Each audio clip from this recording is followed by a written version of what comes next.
북한이 오늘 아침 탄도미사일 3발을 동해상으로 발사했습니다. 국가안보실은 이 가운데 한 발은 지난 3월 한 차례 발사에 실패했던 신형 ICBM 화성 17형이라고 밝혔습니다. 윤석열 대통령은 국가안전보장회의를 직접 주재하고 북한의 미사일 발사를 중대한 도발로 규정하고 강력 규탄했습니다. 우리 군과 미군은 각각 지대지 미사일을 발사하는 등 4년 10개월 만에 북한의 무력 도발에 공동 대응했습니다. 6일 지방선거가 일주일 앞으로 다가온 가운데 여야 지도부는 격전지로 총출동해 표심 잡기에 힘을 쏟고 있습니다. 이런 가운데 민주당 지도부 안에서는 박지원 비대위원장의 대국민 사과를 두고 갈등이 확산하는 모습입니다. YTN이 지방선거를 앞두고 전수조사한 결과 지방의회에서 추진됐던 의원 징계 10건 가운데 3건은 무산된 것으로 파악됐습니다. 성비위나 음주운전 등도 징계를 피한 것으로 드러나 지방의회의 제 식구 감싸기가 심각한 것으로 나타났습니다. 경유값이 사상 처음으로 1리터 2,000원을 넘어섰습니다. 유가 고공행진이 계속되면서 국내 휘발유와 경유 소비량이 크게 줄어든 것으로 나타났습니다. 미국 텍사스주 초등학교에서 총격 사건이 발생해 학생과 교사를 포함해 20명 넘는 사망자가 발생했습니다. 현장에서 숨진 범인은 10대 고등학생으로 확인돼 충격을 주고 있습니다.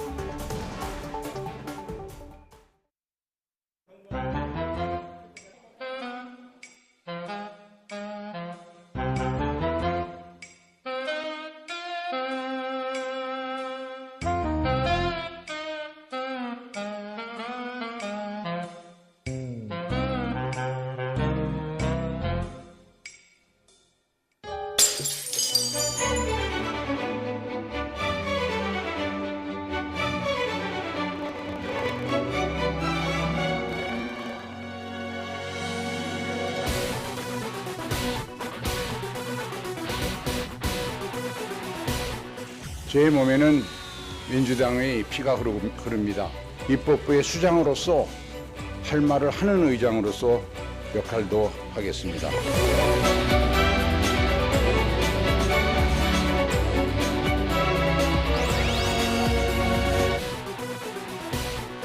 법제사법위원회의 기능을 조정하고 개선하여 정상적인 상임위원회가 될 수 있는 단초를 열었다는 점에 의미가 있다 이렇게 생각을 합니다.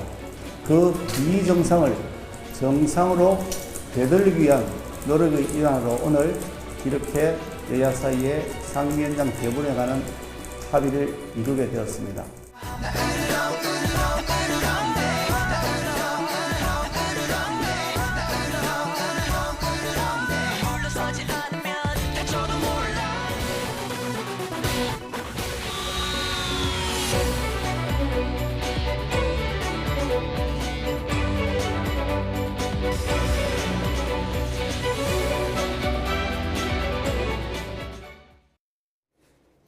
네, 다시 냉랭해진 국회 모습 잠시 보고 오셨는데요. 여소야대 상황에서 국회 법사위원장직을 놓고 여야 공방이 치열합니다. 법무부의 인사검증 권한이 주어지면서 여당에서는 상황 법무부냐 이런 비판이 나오고 있는데요. 정치권 주요 이슈 여야 의원 두 분과 짚어보겠습니다. 전주의 국민의힘 의원 그리고 장경태 더불어민주당 의원 오늘 두 분 모셨습니다. 어서 오십시오. 안녕하세요. 예, 안녕하십니까. 원내 일당이 국회의장을 맡는다 이게 이제 관례고요. 어제 민주당에서 경선이 이루어졌는데 김진표 의원이 이제 선출이 된 상황입니다. 민생국회 만들기 위해서 최선을 다하겠다. 그리고 평상시에도 비교적 이제 합리적인 분으로 평가를 받는데 어제 내 몸에 민주당의 피가 흐른다, 선당 후사하겠다 이 발언 때문에 조금 중립성 논란이 일고 있어요. 어떻게 보십니까? 당연히 아직까지는 김진표 의원님은 현재 민주당 소속이시고요. 네. 아직 국회의장 후보자 신분입니다. 본회의에서 국회의장 표결 이후에 무소속이 되시기 때문에 어찌됐건 이 다수당에서 국회의장을 선출하지 않습니까? 그렇기 때문에 이 민주당 의원들에게 지지를 호소하는 또 여러 가지 이 당선 이후에도 선출 이후에도 예. 여러 가지 거기에 대한 약속을 지키겠다라는 의미의 발언이라고 보고요. 이게 선출 전이 아니라 선출 이후 발언. 이후의 발언. 의원으로 알고 그렇잖아요. 있습니다. 예. 그래서 거기에 대한 약속을 지키겠다라는 말씀으로 이해하고 있고요. 어찌되건 김진표 의원님은 대단히 이 민주당 내에서도 상당히 중도적이고 합리적인 분으로 정평이 나 네. 있습니다. 5선이기도 하고 또 오랜 경제 관료로서 예. 경제부총리 출신의 국회의원 아니겠습니까? 그렇기 때문에 아마도 뭐 대한민국 최초의 경제 살리기에 주력하는 국회의장이 되시지 않을까라고 기대하고 있습니다. 경제 살리기에 주력하는 국회의장이 될 거다 얘기해 주셨는데 어떻게 보십니까? 저는 그 발언이 굉장히 부적절하다고 보고 있습니다. 국회의장은 중립을 지켜야 되는 자리죠. 그런데 어제 그 발언을 보면 김진표 의원이 국회의장이 된다고 하면은 여야의 국회의장이 아니라 민주당의 국회의장이 될 것이다. 이러한 우려를 감출 수가 없습니다. 얼마 전에 있었던 검수완박 법안 통과에도 이 김진표 의원님이 한 역할을 하셨죠. 갑자기 법사위 사법임돼서 오셨습니다. 그리고 안건조정위원회가 구성이 됐을 때 안건조정위원으로 참여하셔서 나이가 가장 많으시다 보니까 임시의장도 맡고 또한 위원장도 맡으셨어요. 이 검수완박 법안 안건조정위원회라는 것은 결국은 안건을 더 조정하고 더 심의 있게 숙고해야 된다. 예. 이러한 제도임에도 불구하고 이 김진표 의원님이 결국은 9분 만에 안건조정위원회를 아주 신속하게 예. 그렇게 날치기 처리를 했습니다. 이런 분이 결국은 국회의장 후보로 됐다는 것은 저희는 결국은 박병석 의장님의 시즌2가 될 것이다. 박병석 지금 그 의장님 같은 경우는 국민의힘으로서는 여러 가지 말씀을 안 드릴 수가 없는 게 첫 시작을 103명, 그 당시에 미래통합당 의원 103명 전원 상임위 배정, 이걸로 아주 역사에도 없는 것으로 시작을 해서 검수완박 법안으로 검수완박 날치기 통과로 이 막을 내렸습니다. 이렇게 되면 결국 협치는 물 건너가는 것이죠. 그래서 김진표 또 의원님이 의장으로 뭐 되시면은 또 어떻게 태도가 달라질지 모르겠습니다만 어제 그 발언은 네. 얼마 전에 있었던 검수완박이 또 되는 것이 아니냐. 예. 이 후반기에 국회에서 그러한 우려감을 감출 수가 없는 것이고요. 네. 정말 중립적으로 꼭 국회를 운영해야 된다 이런 말씀을 드리고 예. 싶습니다. 여러 가지 우려를 좀 길게 말씀하셔서 장경태 의원님 좀 덧붙이실 말씀 있으십니까? 뭐 덧붙이기보다는 어찌됐건 뭐 조정식 의원님이나 우상호 의원님이나 또 평등법을 주장하신 이상민 의원님도 의장 후보셨는데요. 그래도 국민의힘이 가장 기대했던 의장 후보지 않았나 이런 말씀으로 답변을 대신하겠습니다. 알겠습니다. 자, 이 최종 선출 본회의는 언제 열릴까요? 본회의 일정은 아마 시기 조율하고 있는 것으로 알고 있는데요. 예. 아마 상임 5일 전 선출하게 되어 있기 때문에 아마 5일 후에 선출할 예정으로 알고 알겠습니다. 있습니다. 자, 이렇게 국회의장은 선출이 됐고요. 본격 원구성 논의가 지금 진행 중인데 법사위원장 자리를 둘러싸고 여야의 신경전이 만만치 않습니다. 여야 목소리 듣고 이야기 이어가겠습니다. 전세에 들어가 살고 있는 사람들이 다음번 들어올 사람들의 뭐 보증금이나 월세액이나 또 그 시기를 규정할 수 없는 거 아니겠습니까? 후반기는 후반기에 원내대표들이 합의하도록 되어 있습니다. 법에 따라서 후반기 원구성을 원점에서 논의를 시작하자 이렇게 말씀을 드리고 있는 거고요. 지금 국민의힘은 또 국회법을 어겨가면서 어제까지 우리가 계속 국회의장을 먼저 선출하자고 했는데도 불구하고 또 이것을 다른 것과 연계시켜서 발목을 잡으면서 지금 안 하고 있거든요. 대한민국 대통령이 A라는 대통령에서 B라는 대통령이 바뀌었어요. A라는 대통령이 맺었던 조약, 외국하고 체결했거나 했던 조약이 B로 대통령이 바뀌면 그 조약이 무효가 되는 것인가요? 예. 이런 얼토당토는 개념이 어디 있습니까?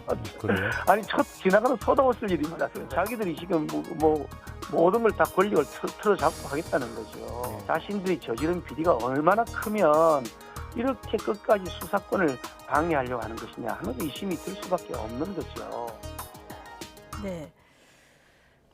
지난해 7월에 올해 6월 이후에 법사위원장직은 국민의힘이 맡는다. 당시에 원내대표끼리 합의가 있었는데요. 지금 합의 당사자였던 윤호중 위원장도 좀 번복하는 이런 발언을 했습니다. 이건 왜 그런 건가요? 이미 작년 7월에 원구성에 대한 원내대표 간 합의 사항은 네. 이미 뭐 원내대표 간 합의를 워낙 지금 국민의힘에서 많이 깨셨기 때문에 12월에 있었던 언론개혁 입법에 대해서 원내대표 합의가 있었는데도 깼습니다. 또 2월에 있었던 정치개혁 그 합의가 있었는데도 깼습니다. 4월에 있었던 검찰개혁에 대한 이 의장 중지안도 깼습니다. 이 2달마다 3번 연속 깨는 정당과 원내대표 간 합의를 운운하는 건 정말 김기현 원내대표께서 정말 염치가 없다고 말씀드리고 싶고요. 정말 저희가 7월에 합의하고 나서 8월에 언론개혁 입법에 대해서 너무 이르다, 빠르다고 해서 언론특위도 국회에 설치하고 12월까지 이 120일간의 이 추가 연장을 하면서 논의하기로 하지 않았습니까? 지금 언론특위 이제 해산했는데요. 아무런 합의안도 도출하지 못했습니다. 2월에 이 뭐 여러 가지 뭐 이준석 대표도 그렇고 뭐 지금 현재 윤석열 대통령께서도 다당제가 소신이다. 뭐 안철수 비대위원 뭐 이 인수위원장은 말할 것도 없고요. 다당제에 대한 논의, 이 정치개혁에 대한 논의를 했지만 정개특위에서 결국 합의 못하고 11곳을 합의했는데 그것도 의장 중재안으로 11곳 중에 민주당 지역구 9곳, 국민의힘 2곳입니다. 그 2곳도 심지어 국민의힘이 유리한 지역만 신청하셨습니다. 그래서 뭐 11곳이 보통 6대5 이렇게 신청하셔야 되는데 너무 이 정치 교체에 대한, 정치 개혁에 대한 합의도 깼고요. 검찰 개혁도 사실 의장 중재안 깨면서 네. 저는 이제 원내대표 간 합의사항에 대해서 과연 의총까지 추인한 이 중재안과 합의안을 어느 정도까지 신뢰할 수 있을 것이냐. 원내대표 간에 저는 신뢰를 쌓아야 되는, 원점에서 다시 신뢰를 쌓아야 되는 시기라고 보고요. 네. 앞으로는 좀 국민의힘이 제발 좀 이 원내대표 간 최소한 이 원내대표 간의 합의사항에 대해서 깨지는 않았으면 좋겠습니다. 그리고 자꾸 약속을 깨시면 저희가 합의를 할 수가 없죠. 의총까지 추인된 네. 사항을 이 정말 의총까지 추인된 건 의원총회에서 추인된 사항인데 그것까지 깨면 도대체 어디서 어떻게 저희가 약속을 받아와야 되는지, 윤석열 오히려 한동훈 법무부 장관과 원내대표 간 합의를 해야 되는 건지 모르겠습니다. 국민의힘이 그동안 원내대표 합의를 깬 전력들이 있기 때문에 이걸 비판할 자격이 없다. 자, 이런 말씀을 지금 해주셨는데 민주당에서는 전세에 들어가서 살고 있는 사람들이 다음 봄 들어올 사람들의 전세금, 월세 이거를 합의하는 게 맞지 않다. 이거 다시 해야 된다. 이런 얘기를 하고 있거든요. 어떻게 보십니까? 저는 적반하장식의 발언이라고 생각합니다. 지금 방금 장경태 의원님 뭐 국민의힘이 뭘 많이 깼다고 하는데 작년 그 뭐 12월에 뭐 이루었던 뭐 이런 언론 중재 관련한 개혁특위 이런 거 다 국민의힘이 열심히 참여를 했고요. 성과가 없었던 것은 이것은 뭐 여야가 합의에 이르지 못했던 것이 뭐 국민의힘이 일방적으로 파기한 게 없습니다. 그래서 국민의힘이 그렇게 일방적으로 합의를 파기한 것은 이것은 좀 사실과 다르다는 말씀을 드립니다. 이게 이제 그 합의문입니다. 이게 작년 7월 23일에 제가 그 당시 원내 대변인으로서 또 그 현장에도 있었습니다만 이렇게 이제 3가지 문항에 대해서 합의를 했습니다. 그리고 이 법사위원장을 뭐 대선이 이긴 당에 차지한다 이런 것도 아니고 여기 뭐 정확히 써져 있다시피 국민의힘이 맞는다 이제 이렇게 양당 원내대표가 했습니다. 그리고 여기를 보면 근데 왜 이게 그런 법사위원장이 왜 이렇게 서로 국회의장과 달라야 되느냐 이것은 이번 전반기 국회에서도 보셨다시피 국회의장과 법사위를 같은 당에 한 전례가 없어요. 최근에 다 국회의장과 법사위원장이 다른 당이었습니다. 왜냐하면 이게 국회라는 것은 결국 여야가 견제와 균형을 이루어야 되는데요. 그러기 위해서는 국회의장과 법사위원장이 달라야 견제와 균형이 이루어집니다. 예를 들어서 검수안박 법안 법사위원장이 민주당이라서 일사천리로 했고요. 국회의장이 또 안건 상정을 해줍니다. 그거 굉장히 중요하거든요. 국회의장의 업무 중에 하나가 이 안건 상정을 하느냐 마느냐 굉장히 중요한데 이걸 또 박병석 의장님이 해주신 거예요. 그래서 결국은 이렇게 날치기 통과가 되는 이런 결과가 왔고요. 그리고 잘 국민들이 기억하시겠지만 2020년 2년 전 그 7월에 있었던 임대차 3법도 마찬가지로 이렇게 날치기 통과가 됐습니다. 근데 만약에 그래서 국회의장과 법사위원장은 이것은 견제와 균형을 위해서 다른 당이 맡아야 되는 것이 이것이 또한 견제와 균형을 위해서 굉장히 중요합니다. 저희가 자리 욕심을 내는 것이 아니라 그렇기 때문에 이번에 그래서 국회의장은 다수석을 차지한 지금 그 민주당이 지금 맡겠다고 하시니까 그러니까 이것은 당연히 거기에 따라서 법사위원장은 이 당인 국민의힘이 맞는 것이 이것이 너무나 지극히 합리적인 것이죠. 그리고 알겠습니다. 그런 내용을 이 합의문에 담았는데 이것을 지금 깨시겠다고 하는 것은 그런 법사위원장을 민주당이 가져가시겠다. 이것은 결국은 전반기 국회처럼 의회 독재하겠다. 그리고 입법 폭주하겠다. 이러한 선전포고나 다름없습니다. 그래서 국민의힘은 이런 부분에서 전혀 동의할 수가 없다는 말씀을 드리고요. 알겠습니다. 지금 국회의장과 또 하나는 뭐냐면 여기 보면 사망을 보시면 국회법 개정하는 내용도 있어요. 체계자구와 관련한 국회법 개정 이런 것이 다 1, 2 사망이 있는데 그 국민의힘에서는 사망에 따라서 바로 즉각적으로 국회법 개정안을 제출을 했고 이 내용대로 결국은 체계자구와 관련한 국회법 개정이 됐습니다. 예. 그럼 뭐냐 이게 약속을 지금 다 이행을 했는데 이제 와서 이것을 지금 무효하겠다는 것은 이것은 국민들이 상식선에서 판단하실 거라고 생각합니다. 예, 많은 국민들께서 기억하실 겁니다. 그 중재안 종이를 들면서 제발 좀 약속을 지켜라고 했던 게 불과 2달도 채 안 된 것 같은데요.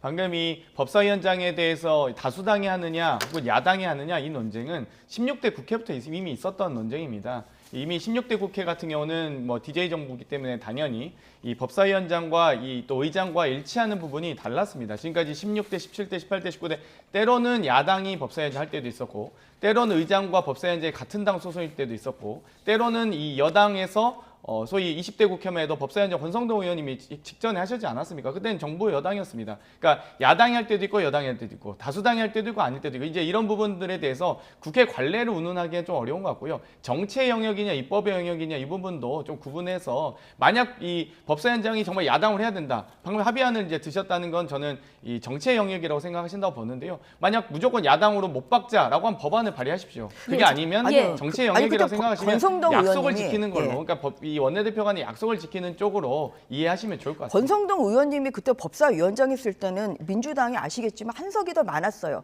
123석 민주당, 그다음에 그 당시에 이제 국민의힘에 122석 그래서 국회의장을 문희상 의장이 하셨습니다. 그래서 여당이었지만 그 국민의힘이 법사위원장을 했던 것이고요. 그때도 달랐다는 것을 분명히 전주혜 의원님. 지적하겠습니다. 자, 지금 법사위원장과 국회의장은 다른 당이 맡아야 된다 네. 이런 논리가 하나 있고요. 네. 정부 여당을 견제하기 위해서 야당이 맡아야 된다 이게 공수 교대되면 양쪽에서 다 주장하는 논리들이 네. 반복되고 있어서 이거를 관례 말고 좀 명문화하는 방안을 좀 생각해 보면 어떨까 그런데 싶은 생각도 국회법으로 들어요. 할 수밖에 없는 것인데요. 예. 그게 굉장히 쉽지가 않은 것이죠. 그런데 저희가 그 얘기도 전 돌려주고 싶습니다. 네. 그 국민의 그 힘이 그렇게 야당이 법사위원장을 맡아야 된다고 전반기에서 그렇게 외쳤을 때 민주당은 시건을 하셨어요. 본인들이 야당일 때 견제와 균형을 위해서 야당이 법사위원장을 가져야 된다 하는 민주당의 여러 의원님들이 그런 말씀을 하셨거든요. 뭐 대표적으로 박영선 전 의원 장관님도 그런 말씀을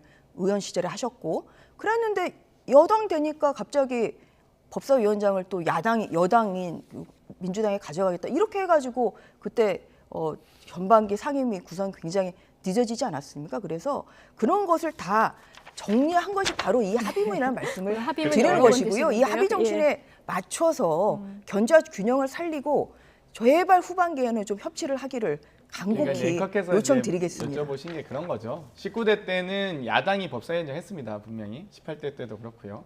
근데 20대 때는 여당이 했습니다. 그러면 이제 소수당이라서 했다라고 하시면, 그러니까 지금 앵커께서 그러니까 소수당이 법사위원장 하는 게 맞느냐고 야당이 하는 게 맞느냐, 이게 국회와 이 행정부 권력은 또 다른 권력이지 않습니까? 그래서 그 부분에 대해서 입법으로 처리하는 건 어떠냐, 앞으로 이런 논쟁이 없도록 하고 네. 질문하셨는데, 그러니까 여당이 할 때도 있고 지금 야당이 할 때도 있고 다수당이 할 때도 있고 소수당이 할 때도 있는 것 아니겠습니까? 16대 국회 같은 경우는 법사위원장이 이 다수당이 했습니다.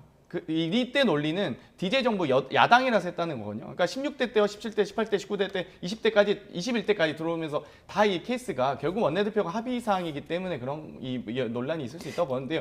약속을 지키든지 아니면 약속을 지키지 못하겠으면 입법으로 해서 아예 명문하든지 이렇게 좀 정리를 했으면 좋겠습니다. 지금 앵커님 말씀하신 대로 뭐 국회의장은 일당 네. 그리고 뭐 법사위원장은 또 2당이 맞는다. 예. 뭐 이런 정도의 법안은 충분히 생각해 볼 수 있고요. 있다. 예, 예. 저희도 내부적으로 검토해 보겠습니다. 그러니까요. 국민들 입장에서는 이게 헷갈리기 때문에 네. 이게 좀 명문화되면 근데 좋겠다 그것도 이런 이제 생각이 민주당이 또 들었고요. 합의를 예. 해주셔야 저희가 국회 통과를 할 수 있다는 알겠습니다. 말씀을 드리겠습니다. 자, 어쨌든 법사위원장이 뭐길래 여야 모두 사활을 건 모습 잠시 얘기 나눠봤고요. 이런 가운데 법무부 산하에 신설될 공직자 인사검증 조직과 관련해서 야권에서는 상황부처를 만드는 것 아니냐 이런 반발이 나오고 있습니다. 여당에서는 비정상의 정상화라면서 반박하고 있는데요. 관련 이야기 듣고 오시겠습니다.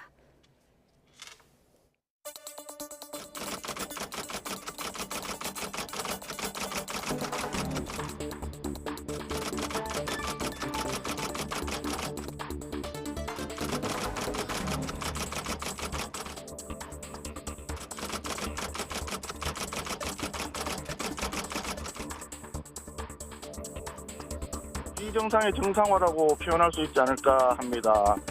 그동안에 이제 그 민정수석실이 지나치게 과다하게 그 권력을 하다 보니까 지난 문 정부에서 문제가 많이 발생했지 않습니까? 네. 그 어떤 특정인 한 사람만이 대통령의 최측근이고 그분으로 하여금 모든 일을 다 하게 한다라고 이렇게 너무 좀 지나치게 해석을 하는 거 아닌가. 윤 정부도 민심을 잘 받들고 국민들의 뜻을 잘 받들어서 정부를 운영해야 된다.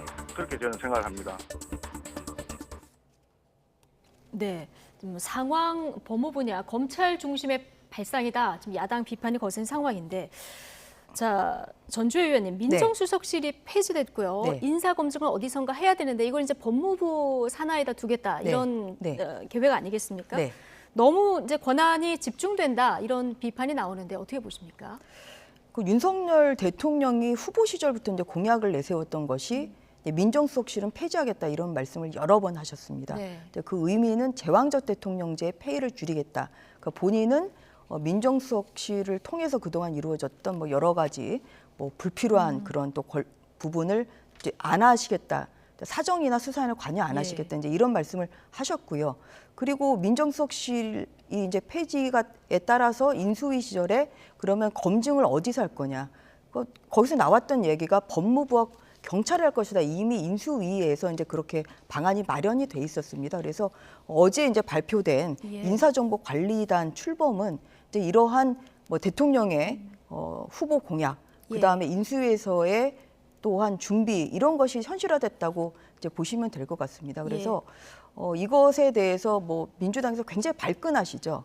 뭐 법무부가 상황이 되는 거 아니냐 이렇게 발끈을 하시는데 이제 이게 법무부가 하더라도 이제 앞으로 이 인사정보관리단은 굉장히 독립적으로 좀 운영을 하겠다는 것이거든요. 그다음에 장관이 보고도 안 받겠다, 중간 보고도 안 받고 그리고 독립적으로 이제 운영을 시키겠다. 그리고 또한 비검찰 출신이 지금 그 단장을 지금 맡도록 하겠다. 뭐 이러한 지금 이야기가 나오고 있습니다. 그리고 인사 검증을 법무부에서만 하는 건 아닙니다. 이것은 1차 검증이 있고요. 1차 검증을 통과하면 이제 2차 검증은 공직기강 비서관실에서 이제 하게 되는 것이죠. 그래서 모든 검증을 다 법무부가 하는 것이 아니기 때문에 그렇게 야당에서 우려하는 뭐 이러한 뭐 권한이 집중되고 이런 것은 아니라는 말씀을 드리고 싶습니다. 민주당에서는 오늘도 굉장히 강한 비판들이 나왔는데 가장 우려되는 지점이 어느 지점입니까? 사실 신상털기와 범죄정보 파악 그리고 검찰 수사로 이어지는 삼각편대가 완성되는 것인데요. 사실 저희가 우병우 민정수석을 민정차관이다고 표현하는데 한동훈 이 장관께서 민정장관이 되신 것은 우려했습니다만 이제는 소통령 혹은 미국처럼 우리 부통령제를 도입하는 거 아니냐라고 느껴질 정도로 막강한 권한입니다. 소위 민정수석실 하나만 해도 권력이 너무 집중돼 있다라는 비판이 있었고 이 국민의힘이 야당 시절에 법무부의 이 권한, 법무행정에 대한 검찰에 대한 인사나 예산에 대한 권한이 너무 막강하다고 하셨는데 그 막강한 권한을 비판하던 권력을 다 합쳤습니다. 지금 이 민정수석실이 갖고 있던 공직기관 비서관은 있다고 하셨습니다만 반부패 기능이라든지 이 대통령 친인척 비리와 관련된 기능을 다 흡수하는 걸로 보이고요. 또 법무부가 갖고 있는 이 검찰, 교정, 출입국 이런 모든 권한들 또 검찰 출신의 법무부 장관으로서 이 모든 민정수석실과 검찰과 법무부를 다 통할하는 사실상의 부통령이지 않나 이런 생각이 들고요. 그러면은 인사검증을 어디서 하는 것이 맞다고 보십니까? 현재는 인사혁신처가 있기 때문에 인사혁신처에서 하도록 하고 만약 거기에 대한 이 여러 이 신상 범죄 경력이나 여러 그런 부분에 대해서는 이 경찰 정보나 혹은 이런 부분에서 충분히 할 수 있다고 봅니다. 예를 들면 이 윤석열 대통령께서도 미국 FBI가 신상한다고 하는데 FBI도 이 여러 예전에 후보 FBI 국장이 50년간 장기 독재를 했던 적이 있습니다. 35년 출범 이후에 50년간 이 정말 FBI 국장하면서 여러 이 범죄 수사와 신상 털기 등으로 대통령의 권력마저도 사실상 제한했던 이런 여러 가지 미국의 어려운 역사들이 있는데요. 그걸 또다시 한국에 도입함으로써 사실상 저는 이 독재라고까지 말하고 싶지는 않습니다만 여러 가지 이 권력 독점에 시행 단추를 첫 단추를 끼우지 않았나 이런 생각이 듭니다. 전주혜 의원님, 법적인 문제를 좀 보겠습니다. 오늘 박주민 의원이 앞서 들어보셨지만 법무부의 인사 검증을 맡기는 것이 이제 위법 소지가 있다 이런 얘기를 한 상황입니다. 근데 또 반대로 인사혁신처 소속 사무를 다른 기관에 위임할 수 있다. 이런 정부조직법도 있어서 자, 이게 법적으로 어떻게 봐야 됩니까? 그러니까 박주민 의원의 이제 이야기는 그 정부조직법에 법무부의 업무에 인사검증이 없기 때문에 위법이다. 이제 이렇게 지적을 하는 것으로 알고 있습니다. 그런데 또 한편으로 정부조직법 6조를 보면 이제 행정기관은 법령으로 정하는 바에 따라 그 소관 사무의 일부를 다른 행정기관에 위탁에는 위임할 수 있다. 이렇게 할 수 있거든요. 예. 그래서 이 검증 업무는 이제 인사혁신처의 업무로 이제 이렇게 규정이 되어 있는데요. 인사혁신처에서 방금 이제 정부조직법에 따라서 법령에 따라서 다른 행정기관의 일부 업무를 위탁이나 위임할 수 있다 이렇게 돼 있지 않습니까? 제가 이제 가져온 것이 오늘 많은 자료를 가져오셨는데 공직 후보자 예. 등에 관한 정부의 수집 및 관리에 관한 앞으로 규정. 들어주시겠습니다. 예, 좀 요겁니다. 네. 이것인데요. 네. 이제 이게 원래는 인사혁신처에 이제 이 인사 검증 업무를 위임하는 것이죠. 위임하는 내용입니다. 여기 보시는 것처럼 10조의 2를 보면 그 전에는 그냥 요 인사 검증 네. 업무를 대통령 비서실장에게 위탁한다. 이 대통령 비서실장에게 위탁한다. 이 규정 때문에 결국 민정비서관실에서 할 수 민정수석실에서 했던 것이죠. 그런데 이게 어제 입법 예고가 됐는데요. 대통령 비서실장 및 법무부 장관에게 위탁한다 이렇게 되어 있습니다. 그래서 이렇게 그 적법한 권한의 그 법령에 따라서 법무부에도 지금 일부 검증 업무가 지금 위임이 되는 것이다. 그래서 위법 소지는 전혀 없는 것이다. 민주당에서는 위법 소지 없다 말씀해 주셨는데요. 법 개정을 안 하고는 이 법무부 산하에서 인사 검증하는 것은 지금 맞지 않다 이렇게 지금 메시지가 계속 나오고 있거든요.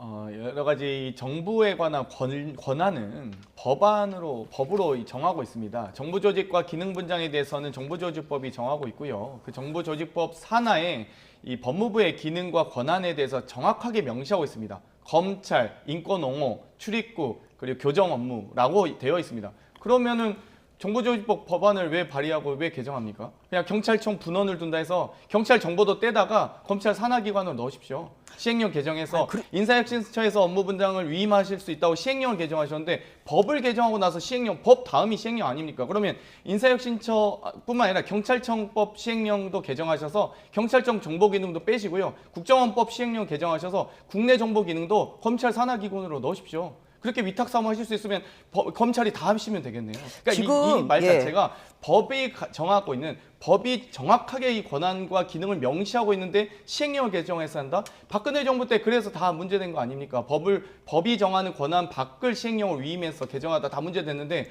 그 말 논리대로 하면 경찰청에서 위임 사무하시면 됩니다. 국정원에서 위임 사무로 국내 정보 하시면 됩니다. 이게 말이 됩니까, 사실? 이렇게 민주당에서는 어쨌든 간에 이렇게 법무부에 뭐라도 권한이 하면 이렇게 좀 권한이 조금 더 추가가 되면 굉장히 예민 반응을 좀 보이시는 생각이 좀 드는데요. 다시 한번 말씀드리지만 이게 정부조직법에서 정하고 있는 이러한 부처의 업무는 이거는 전속 업무입니다. 전속 업무. 그런데 아까 설명드린 것처럼 이 인사 검증을 이 법무부에서 A부터 Z까지 다 하겠다는 게 아니에요. 알겠습니다. 1차를 일단 법무부에서 하겠다는 거고요. 그리고 2차는 종전처럼 그냥 대통령실에 공직기관 비서관실이 하겠다는 건데 이것을 지금 원래의 인사혁신처의 검증 업무를 법무부가 완전히 가져오냐 그런 것이 아니기 때문에 이것은 정부조직법 6조에 따라서 충분히 법령에 따라서 일부 소관 업무를 위임하는 것이다. 알겠습니다. 이렇게 봐야 오늘 지금 뭐 법사위원장 인사검증 권한 가지고 여야 정말 이제 대립이 심각한 상황인데 당장 뭐 여야 최대 관심은 지방선거 아니겠습니까? 지금 일주일 남겼는데요. 여야는 총력전을 펼치고 있습니다. 어제 박지원 민주당 공동비대위원장 한 번만 더 기회를 달라 대국민 사과를 했는데요. 이와 관련해서 당내 파열음도 또 계속되고 있습니다. 박성원 앵커가 정리해드립니다. 네, 민주당 박지원 공동비상대책위원장의 대국민 호소 기자회견 이후 이에 대한 정치권 목소리가 이어지고 있습니다. 어떤 내용 때문이었을까요? 다시 한번 사과 내용 들어보겠습니다. 100번이고 1000번이고 더 사과드리겠습니다. 염치 없습니다. 그렇지만 한 번만 더 부탁드립니다. 맹목적인 지지에 바치지 않겠습니다. 대중에게 집중하는 민주당을 만들겠습니다. 우리 편의 큰 잘못은 감싸고 상대편의 작은 잘못은 비난하는 이 잘못된 정치 문화 바꾸겠습니다. 민주당을 팬덤 정당이 아니라 대중 정당으로 만들겠습니다. 기자님께서 말씀해 주신 이제 586 세대의 그런 이제 용태와 관련해서도 그렇고 우리 당이 이제 더 젊은 민주당으로 나아가기 위한 그런 논의가 좀 이루어져야 될 것 같다라고 보여집니다. 한참 동안 90도로 허리 숙여 인사한 뒤 담담하게 책임지고 민주당을 바꿔나가겠다며 대국민 호소문을 발표했는데요. 이에 대해 당내 강경파 중심으로 내부 총질이라는 비난이 나왔습니다. 김용민 의원은 SNS에 사과로 선거를 이기지 못한다며 공개 비판했고 민주당 홈페이지 권리당원 게시판에는 박지현 아웃이라는 글이 쏟아졌습니다. 박 위원장이 언급한 586 용태론과 관련해 윤호중 당 비대위원장 역시 당과 협의 없는 개인 차원의 입장 발표라고 일축했는데요. 박홍근 원내대표도 오늘 따로 논의된 바 없다며 오히려 지혜를 모아야 할 때라고 애둘러 비판했습니다. 팬덤 정치와 결별하겠다는 박지원 위원장의 기자회견에 대해 이재명 민주당 총괄선대위원장은 전적으로 공감한다고 밝히며 그 밖의 확대 해석은 경계한다고 덧붙였는데요.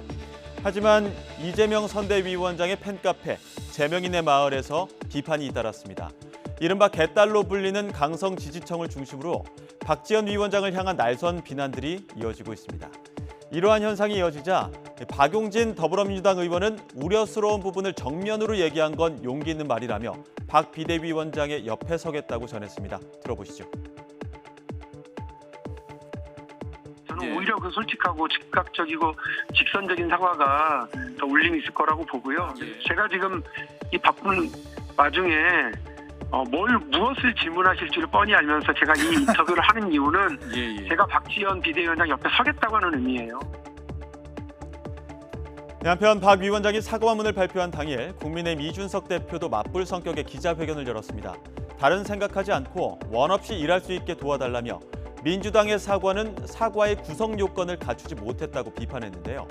이와 함께 국민의힘은 논평을 통해 정작 사과할 사람은 뒤에 숨어 있고 박 위원장이 읍소하는 모습이 안타깝다고 말했습니다. 오늘 아침 박지원 위원장은 선거대책위원회 합동회의에서 사과문과 관련해 다시 한번 입장을 밝혔는데요.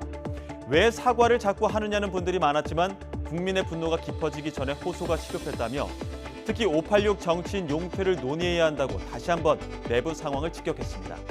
이처럼 586이 아름다운 퇴장을 준비해야 한다고 밝힌 박지원 위원장의 쓴소리에 다시 당내 갈등이 이어질지 긴장감이 감돌고 있습니다.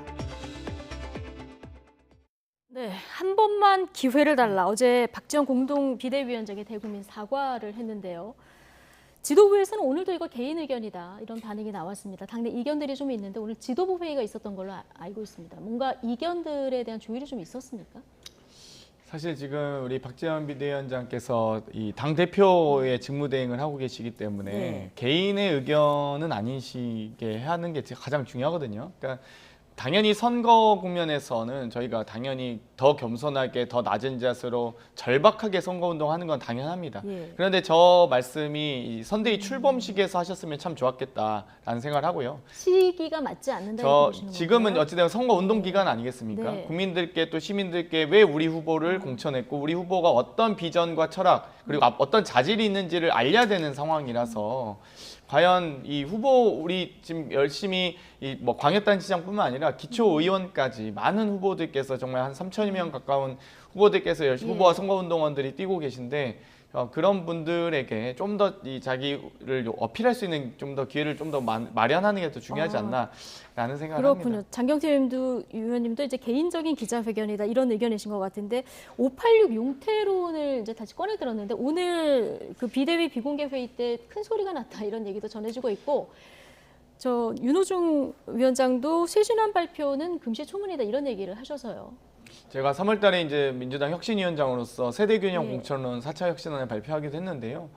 뭐 용퇴하라라고보다는 586도 경쟁해야 되는 시대입니다. 그러니까 이 어떤 한 세대가 특정 세대가 똘똘 뭉쳐서 다른 세대의 어떤 정치적 장벽을 만드는 것은 당연히 지양해야 되고요. 예. 그렇기 때문에 다양한 세대가 어우러지고 조화를 이룰 수 있도록 해야 된다고 보고요. 뭐 당연히 이 어떤 특정 세대를 지목해서 그분들의 어떤 역할과 이 국민으로서의 권리 등이 제한되는 네. 뭐 이 상황들을 좀 가급적이면 좀 줄여 나가는 게 좋지 않을까 알겠습니다. 내일부터 여론조사 결과 공표가 금지되는데요. 지금 인천 계양을 하고 경기도지사 여야 최대 관심사인데 뭐 여론조사 상으로도 지금 굉장히 접전이 네. 벌어지고 있는 상황입니다. 아주 짧게 단답형으로 질문드리면 17석이 걸려 있는 거 아니겠습니까? 네. 자, 어떻게 판세 예측하십니까?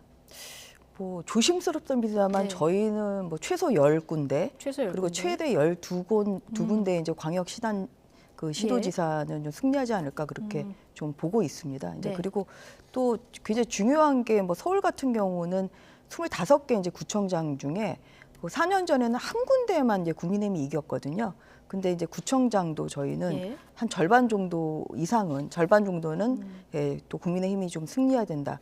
뭐 이런 것을 보고 있습니다. 그래서 가장 큰 격전지는 결국은 경기도라고 보고 있습니다. 경기도. 그래서 경기도의 승리는 뭐 단순히 한 도, 그러니까 하나의 뭐 숫자의 의미를 네네. 뛰어넘는 한 두세 정도의 이러한 그 숫자의 의미를 가지고 있기 알겠습니다. 때문에 예, 여기에 승리에 지금 저희가 치중하고 있다. 예, 경기도를 그렇게 이긴다니 말씀드립니다. 이긴 거다. 뭐 이런 분석도 나오는데 장경태 의원님 마지막으로 뭐 전망해 싹쓸이 주시겠습니다. 우려가 있습니다. 솔직히 예. 말씀드리면 국민의힘에 싹쓸이 우려가 있지만 그래도 상당히 경합 지역이 많고요. 여론조사를 뿐만 아니라 저희 내부 조사에서도 상당히 붙어있기 때문에 예. 아직까지는 결과를 예단하기 어렵다. 정말 1~2% 차의 박빙 승부가 지금 여러 곳에서 이루어지고 있기 때문에 아마도 국민의힘에서도 이기고 있긴 하지만 이 안심하기는 어려우신 상황인 것 같고요. 예. 저도 개인적으로 8대9 정도 그 이상으로 선전했으면 좋겠다는 지방선거에서 경기도지사, 보궐선거에서 인천계양 여기 다 민주당이 가져올 거라고 보십니까?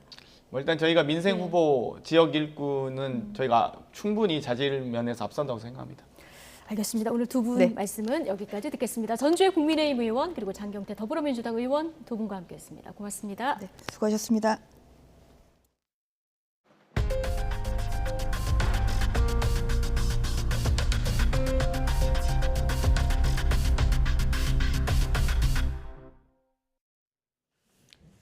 한국 방송 콘텐츠를 무단으로 지난 6년간 해외에 불법 송출한 중국인들이 적발됐습니다. 문화체육관광부와 대전지방검찰청은 지난 6년간 국내 방송 채널 28곳의 실시간 방송 영상을 해외에 불법 송출한 혐의로 중국인 2명을 입건했습니다.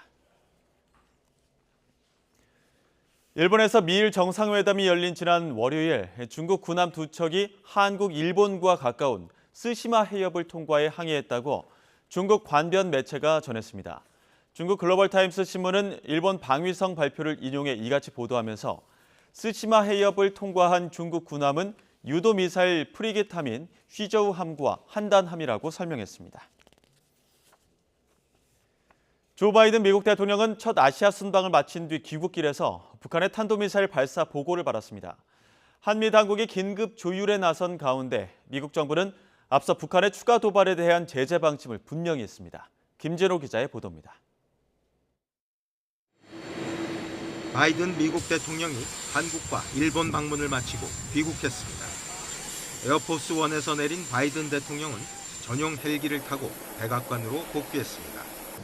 북한의 탄도미사일 발사는 바이든 대통령이 워싱턴에 도착하기 직전 감행됐습니다. 올해 들어 17번째 무력 도발입니다. 바이든 대통령은 북한의 미사일 발사 사실을 보고받았으며 계속해서 정보 업데이트를 받을 것이라고 백악관 관계자가 밝혔습니다.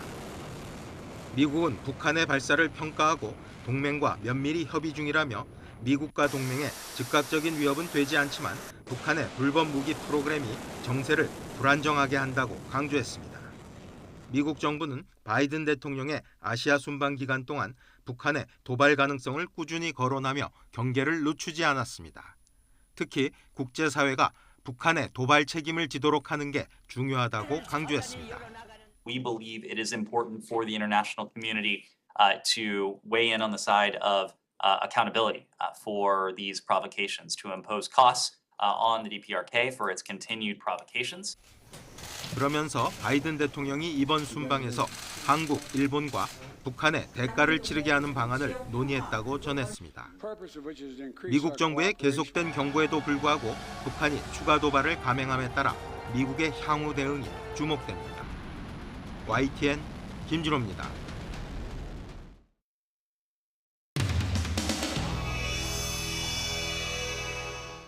서로 격려하면서 인사 한번 나누시면 어떨까요? 네. 안녕하십니까? 네. 예. 안녕하십니까? 예. 고맙습니다. 오늘 토론의 진행 순서. 김동연 후보님 그 토론 들어오기 직전에 보도를 한번 봤습니다. 사실상 조폭의 그 이전에 대장동 주민분들의 그 돈이 이재명 후보와 김동연 후보와의 혹 단일화 대가로 들어간 것이 아닌지. 우선 참 개탄스럽습니다. 제가 작년에 대선 출마하면서 투명하고 깨끗하게 했습니다. 후원금만으로 했습니다. 정말 모르세요? 심지어는 전혀 모르는 분입니다. 네, 알겠습니다. 심지어는 자, 아니요 또 물어보셨으니까 아니요 심지어는, 제가 답변 네. 나중에 다시 듣고요. 강현석 후보님한테 여쭤봐야 돼서 이재명 김의겸 후보 설득해서 사법당국 조사를 받게 할 생각이 있으십니까?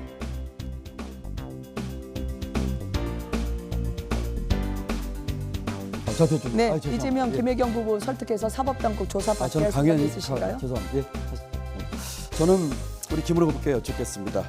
우리 김은혜 후보님 KT 청탁에 대해서 모르거나 모르는 사람이거나 그런 일 없다고 하셨는데 공영방송 보도 내용입니다. 해명 부탁드립니다. 네, 저는 청탁을 한 적이 없습니다. 그렇지만 검찰이 문제가 없다고 결론을 낸 상황입니다. 30초 지나셨으니까. 문제가 제가 있습니다. 대장동 피해 주민분들을 만나보셨는지 여쭤봤는데 열흘이라는 시간이 흘렀습니다. 그 다음에 만나보신 적이 있는지요? 김은혜 후보님은 연천군에 있는 내산면 주민 만나보신 적 있습니까? 쉽죠. 예. 대장동 주민분들을 만나실 겁니까? 그럼요. 만나야죠. 그럼 그렇지만 이때까지는 안 만나신 거죠? 열흘이 지났는데. 연천군 주민 만나셨습니까? 내산 주민 만나셨습니까? 그렇게 후보님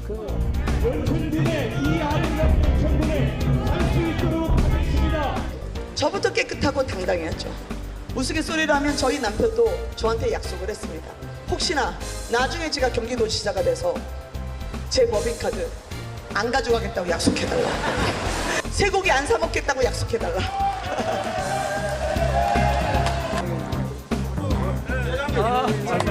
안녕하세요. 기억나세요? 용인에 가면 돼요. 커피 있고. 그만. 아유, 아니지요. 그러면 제가 이제 부산이 저기 이거. 그래요? 이거 네, 그 3만 4천 원. 반갑습니다. 고맙습니다. 게임이 안 되는 게임 원래 하려고 난리요 저쪽에서. 이거 훌륭하신 분, 예. 잘 해주십시오. 예. 저희가 뭐. 예. 등록 찼. 예, 좀 안타깝습니다. 네. 그렇습니다. 아이고.